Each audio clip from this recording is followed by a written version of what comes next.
this is Bob Flaherty, the electric principal, and I am here with Jacob at Mini of Loveland because I did it again. In the immortal words of Britney Spears, I bought another Mini Cooper SE Electric, and I bought it from Jacob. And Jacob works here. And just so you know, Jacob is the guy who designs every one of these cars that comes in the dealership, right?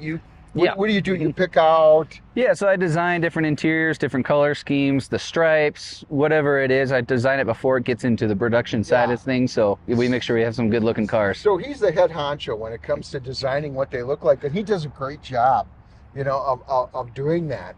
And that's one of the reasons that, I walked in and I saw this little red Mini, and I looked at it and I bought it. Now, Minis are $34,000 cars.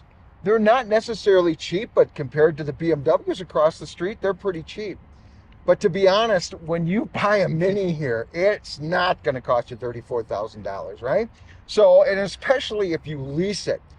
So let's take that $34,000 and how much do you save when you lease this car? Let's go do the math real quick. Yeah. So starting off on a lease, you get $9,900 coming from Mini corporate world. So Mini's kind of writing you a check for 10 grand almost. And you don't have to do anything. You just have to lease one of them. You don't have to apply for anything. Make it nice and easy. Yeah. And then with us being in the state of Colorado, luckily our Colorado family and folks around here, they get an additional $5,600 coming from the state.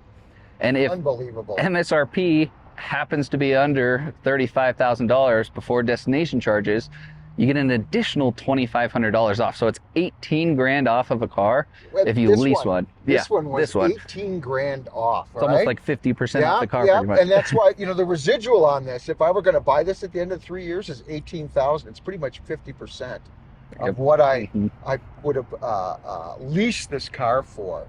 Well, you can't afford not to buy an electric car in Colorado. Colorado is paying you to do this. Now I have owned a lot of electric cars. I'm a little bit of a nut. I have owned 11 of them.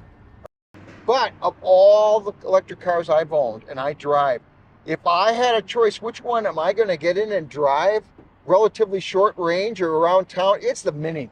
Yeah. Every single time. This car doesn't weigh a lot. It doesn't weigh much more than the standard Mini does. So you get all the handling characteristics, even better because it's centered. Yep. Right? And, when you buy a Mini, they're just good looking. They put beautiful rims on these things. The interiors are so nice. The leather seats are absolutely comfortable. As I get older, the most important factor is how comfortable is the car. Believe it or not, this is one of the most comfortable cars I have ever driven. And I'm about 6'3", and I fit just comfortably. Well, it's got big doors on it that open up wide, and the seats are adjustable. It's awesome. And, you have to remember that, this car, because it's electric, you get all the benefits of an electric car in a lighter body, which means it just goes. And it goes particularly between 50 and 80 miles an hour. I love the acceleration this car has. And of all the electric cars that I have owned, I love the Mini Cooper SE, particularly this vintage. I mean, it was designed as a gas car, Jacob, but it doesn't look any different. When people are driving this, other than seeing the badging on it, it looks like a standard Mini, which I actually like. I really enjoy that about this car, and it's just a pleasure to drive. And so that's why, and it's time, because we live in Colorado, because we live in a very pro-EV state, people need to get one of these, especially if it's their second car, Jacob. I mean, if you're going to only have one car and you're a salesman in a 5-state area, maybe not, because that range, realistically, the way I drive, is under 100 miles. Realistically, but that's plenty. I drove this thing south of Denver, about 70 miles. I drive it back. I find a nice Tesla supercharger with a magic dock, because we got those in Colorado. It's awesome, and we're getting more of them all the time. We just had one put in at the Buc-ee's down the way, not more than 11 miles from here.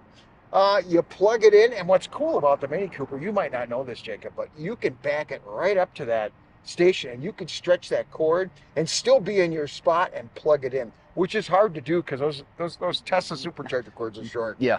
But the car was warm. It charged to 50%. I was there no more than 15 minutes, and I'm on my way. There you go. Gone and coming back here. So it's not hard to live with a Mini. It's what I call a one-charge car. I'm not going to drive it across country to California or all the way to Maine, but I'm going to take it on trips that are easily 180, 190 mile range because it can do it with ease because the efficiency of these cars is amazing. It's got I'm getting 4.2 miles per kilowatt in 60-degree weather, and I'm driving 75, 80 miles an hour. It's hard not to. It's hard not to because it's just a fun car.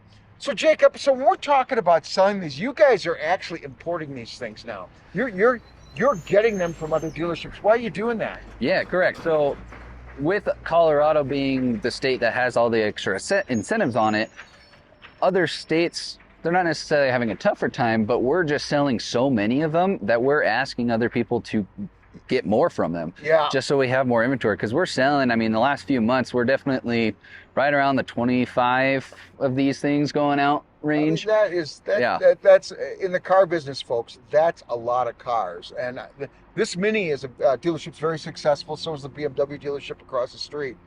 They'll do 150 cars a month. In the car business, that's a lot of cars.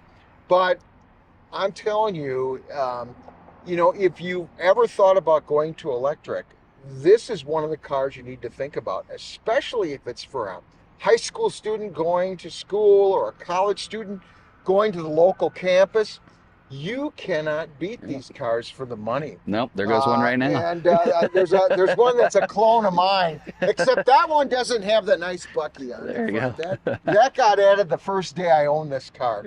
That, for those of you who aren't aware, that I went to the University of Wisconsin-Madison. That's the mascot for the University of Wisconsin-Madison. You people in Europe don't care about it in Canada, I know, but that's why that goofy-looking Badger is on the front. It's good with the color combo. It does. And that's one of the reasons I bought this car, because I knew that would look good on it.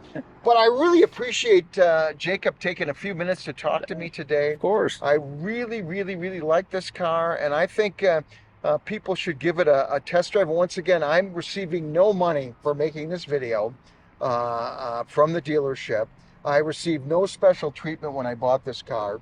I paid the same as everybody else does. And I've worked for VW, I worked for Hyundai, I've worked for a number of different brands. And, the purpose here isn't for me to make an ad. I just think I want more people to drive electric cars. And this is a very affordable way for you to get into an electric car that's incredibly efficient. It only cost me $2.30 to drive 100 miles here in Fort Collins. Yeah. It's super efficient, and it's the way to go. So once again, thank you so much for watching this video. If you liked the video, please give it a thumbs up. If you haven't subscribed to the channel yet, please do so. Our channel here is all about electrics and how to make them work. And you know what? This is one of the best electrics you can buy for the money if you're not driving 300 miles a day. It's a wonderful car. So we'll see you next week. Appreciate it. Yeah, that was good. That was good. All right? Yeah. Second takes are always better. Yeah. Right? Yeah. Now,